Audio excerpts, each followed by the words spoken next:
Shri Swami Samarth. 12 November 2025 रोजी कालभैरव जयंती साजरी केली जाईल. या दिवशी भगवान शिवांनी कालभैरव रूपात अवतार घेतला असे मानले जाते. या दिवशी भक्त उपवास करतात आणि कालभैरवाची पूजा करतात आणि नकारात्मक ऊर्जा तसेच वाईट शक्तींपासून मुक्ती मिळवण्यासाठी प्रार्थना करतात.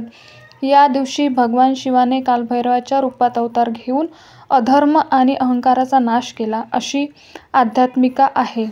या कालभैरवाची पूजा केल्याने व्यक्तीच्या जीवनातील भय, शत्रू, रोग आणि नकारात्मक ऊर्जा दूर होते असे मानले जाते. या दिवशी पूजा केल्याने जीवनातील अडथळे दूर होतात असे सांगितले जाते. ही जयंती जीवनात सकारात्मकता आणि समृद्धी आणण्यास मदत करते. कालभैरव जयंतीला कलाष्टमी असेही म्हणतात. पौराणिक कथेनुसार जेव्हा ब्रह्मदेवाने भगवान शिवाचा अपमान केला तेव्हा भगवान शिवाच्या क्रोधातून कालभैरवाचा जन्म झाला. म्हणजेच या कालभैरव जयंतीच्या दिवशी भगवान कालभैरव म्हणून प्रकट झाले होते.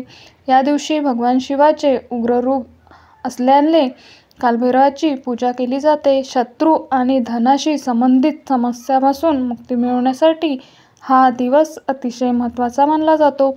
असे म्हटले जाते की कालभैरवाची पूजा केल्याने मनुष्याला भीतीपासून मुक्ती मिळते. या दिवशी कालभैरवाची पूजा केल्याने नकारात्मक शक्ती, वाईट बाधा आणि भूतबाधा यासारख्या समस्यांचा कधीही त्रास होत नाही. अशा व्यक्तीवर कालभैरवाची नेहमी कृपा राहते. कालभैरवांना क्रोध शक्ती आणि न्यायाचं प्रतीक म्हणून देखील ओळखलं जातं. तसेच कालभैरव पृथ्वी, जल आणि अग्नी, वायू आणि आकाश या पंचमहाभूताचा नायक म्हणून देखील गणले जाते. हा दिवस अतिशय शुभ असल्यामुळे या दिवशी आपण जे काही उपाय सेवा करतो त्या उपायांचा आपल्याला शीघ्र फळ प्राप्त होते आणि म्हणून या दिवशी आपल्याला शास्त्रामध्ये करण्यासाठी काही प्रभावी उपाय सांगितले जातात. आणि म्हणून 12 नोव्हेंबर रोजी म्हणजे बुधवारी कालभैरव जयंतीला आपल्याला कुत्र्यालाही एक वस्तू खाऊ घालायची आहे. ही वस्तू खाऊ घातल्याने सर्व दुःख, संकट, अडचणी, शत्रू नाश दूर होऊन 7 पिढ्यांचं दारिद्र्य हे नष्ट होईल. मनातील कितीही कठीणातील कठीण इच्छाही पूर्ण होईल. साक्षात कालभैरव हे तुमच्यावरती प्रसन्न होतील.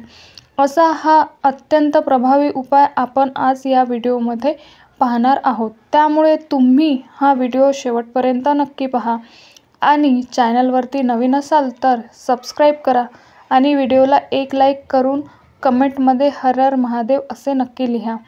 तर हा उपाय आपल्याला 12 नोव्हेंबर रोजी बुधवारी सकाळपासून संध्याकाळपर्यंत जेव्हा केव्हा तुम्हाला शक्य होईल तेव्हा हा उपाय तुम्हाला करायचा आहे.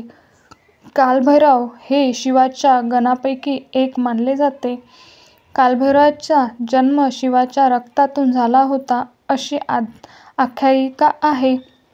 कालभैरवासोबत नेहमी एक काळा कुत्रा असतो जो त्याचे वाहन असल्याचे मानले जाते. कालभैरव आणि कुत्रा याचे नाते धार्मिक, पौराणिक आणि तांत्रिक दृष्टिकोनातून खूप महत्त्वाचे आहे. कोणतीही देवता आपले वाहन म्हणून त्या प्राण्याची निवड करतात ज्यामध्ये त्यांचे गुण प्रतिकात्मकपणे दिसतात. कालभैरवाचे रूप उग्र असून कुत्रा हा देखील भयंकर प्राणी आहे. कुत्रा अंधाराला कधीही घाबरत नाही आणि शत्रूंनाही तो कधीही घाबरत नाही.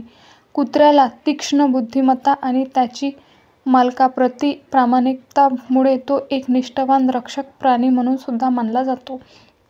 त्याचबरोबर असेही मानले जाते की कुत्रा वाईट आत्मे आणि नकारात्मक ऊर्जेपासून रक्षण करत असतो. कुत्र्याला कोणत्याही वाईट घटनांचे संकेत अगोदरच मिळत असतात आणि या दिवशी तर तुम्ही कुत्र्याला ही वस्तू खाऊ घातली तर तुमचे सर्व दुःख, संकट, अडचणी, शत्रू हे तुमच्यापासून दूर राहतील आणि तुमची दिवसेंदिवस प्रगती व्हायला सुरू होईल. जर तुम्हाला कोणत्याही कामामध्ये अडथळे येत असेल, तुमचं कोणतंही महत्त्वाचं काम पूर्ण होत नसेल, सतत तुम्हाला अडचणी, अडथळे, संकट, दुःख या गोष्टी समोर जावं लागत असेल किंवा एखादा शत्रूचा तुम्हाला वारंवार त्रास होत असेल, त्या शत्रूमुळे तुमच्या प्रगतीमध्ये अडथळे येत असेल, घरातील गरिबी आणि दारिद्र्यता ही घरातून निघून जात असेल, तर हा उपाय अवश्य करून पहा. हा उपाय केल्याने तुम्हाला प्रत्येक कामात यश मिळते. सर्व गोष्टी तुमच्या मनासारख्या घडायला सुरुवात होते.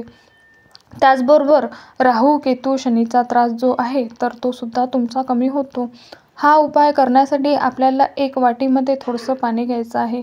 त्या पाण्यामध्ये तुम्हाला 1 ते 2 गुळाचे खडे टाकायचे आहे. गूळ आणि पाणी तुम्हाला मिक्स करून घ्यायचं आहे. त्या पाण्यामध्ये गूळ पूर्णपणे विरघळून जाईल असं तुम्हाला मिक्स करून घ्यायचं आहे. आणि त्यानंतर तुम्हाला 1 वाटीभर भावचं कमी घ्यायचं आहे आणि गुळाचे पाणी मिक्स करून तुम्हाला ही गव्हाची कणिक म्हणून मळून घ्यायची आहे. यानंतर या कणकेची तुम्हाला एक गोड चपाती बनवायची आहे. आता ही चपाती बनवून तुम्हाला ती एका ताटामध्ये घ्यायची आहे आणि तुम्हाला या दिवशी मोहरीच्या तेलाचा उपयोग करायचा आहे. मोहरीचे तेल घेऊन तुम्हाला आपल्या उजव्या हाताचे करंगळी आणि अंगठा सोडून जे मधले 3 बोट असतात, तर ती 3 बोट तुम्हाला त्या तेलामध्ये बुडवायचे आहे आणि त्या चपातीवर तुम्हाला 3 लाईन जे आहे त्या चपातीवरती ओढायच्या आहे. म्हणजे जसे की आपण महादेवाच्या भस्म लावतो, अगदी त्याचप्रमाणे तुम्हाला मोहरीच्या तेलाने चपातीवरती 3 लाईन ओढायच्या आहे. आणि जर तुमच्याकडे मोहरीचे तेल नसेल तर मग काय करायचं, तर तुम्ही स्वयंपाकघरात जे पण तेल वापरतात ते थोडंसं एका वाटीमध्ये घ्यायचं. त्यामुळे तुम्हाला थोडीशी चिमूटभर काळी मोहरी किंवा पिवळी मोहरी टाकायची, मिक्स करायचं आणि यानंतर ते 3 बोट त्या तेलामध्ये बुडवायचे आणि त्या चपातीवर तुम्हाला ओढायचे आहे. यानंतर या चपातीचे तुम्हाला 2 भाग करायचे आहे आणि तुमच्या घराजवळ जिथे कुठे कुत्रा असेल तर तुम्हाला ते 2 रंगाच्या कुत्र्यांना ही चपाती खाऊ घालायची आहे. मग त्यामध्ये एखादा रंगाचा कुत्रा असेल, म्हणजे काळ्या रंगाचा किंवा पांढऱ्या रंगाचा असेल किंवा तांबड्या रंगाचा असेल, तर यापैकी कोणत्याही 2 रंगाच्या कुत्र्याला तुम्हाला ही अर्धी चपाती खाऊ घालायची आहे. जर या दिवशी तुम्हाला 2 रंगाचे कुत्रे भेटले नाही तर तुम्ही अगदी एका रंगाच्या कुत्र्याला ही चपाती खाऊ घातली तरीसुद्धा चालेल. त्यामध्ये काळा कुत्रा असेल तर अतिशय उत्तम.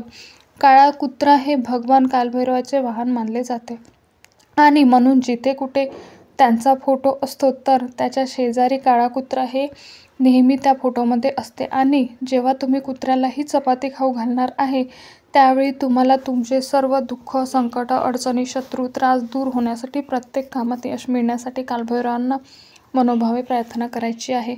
तसेच तुम्हाला थोडासा भंडारा, ज्याला हळद म्हणतात, तर ती सुद्धा या कुत्र्याला मस्तकावरती लावायची आहे. जेव्हा आपण पिवळी हळद या कुत्र्याच्या पुस्तकावरती लावतो तेव्हा साक्षात कालभैरवाची कृपा आपल्यावरती होते आणि आपल्याला कधीही वाईट गोष्टीची भीती वाटत नाही. आपल्यावरती जे काही संकट येतात तर त्या संकटांना समोर जाण्यासाठी एक शक्ती मिळत असते. वाईट बाधा, नकारात्मकता ही आपल्यापासून दूर राहते. म्हणून हा एक उपाय तुम्हाला उद्याच्या बुधवारी दिवशी आवश्यक करायचा आहे. हा उपाय स्त्रियांनी केला तरीही चालेल, पुरुषांनी केला तरीही चालेल किंवा घरातल्या मुलांनीही हा उपाय केला तरीसुद्धा चालेल.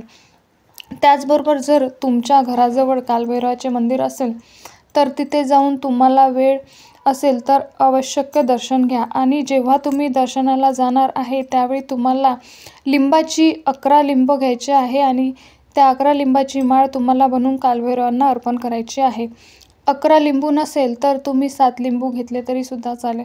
जो पण व्यक्ती या दिवशी कालभैरवांना लिंबाची माळ अर्पण करतो त्या व्यक्तींच्या जीवनातील कोणताही शत्रू त्रास, शत्रुपीडा असेल तर तो नष्ट होतो. त्याचबरोबर या दिवशी तुम्हाला ओम कालभैरवाय नमः या मंत्राचा जास्तीत जास्त जप करायचा आहे. या जपाने कालभैरव हे आपल्यावरती प्रसन्न होऊन आपल्याला जीवनातील सर्व दुःख, शत्रू, त्रास, अडचणी, संकटे हे दूर करतात. हा महत्त्वपूर्ण व्हिडिओ तुम्हाला कसा वाटला? व्हिडिओ तुम्हाला आवडला असेल, व्हिडिओतील माहिती तुम्हाला उपयुक्त वाटली असेल तर व्हिडिओला एक लाईक नक्की करा आणि चॅनल सबस्क्राईब करून आम्हाला प्रोत्साहित करा. तसेच आपण सर्वांनी हा व्हिडिओ संपूर्ण पाहिल्याबद्दल आपणा सर्वांना मनपूर्वक आभार. धन्यवाद. श्री स्वामी समर्थ.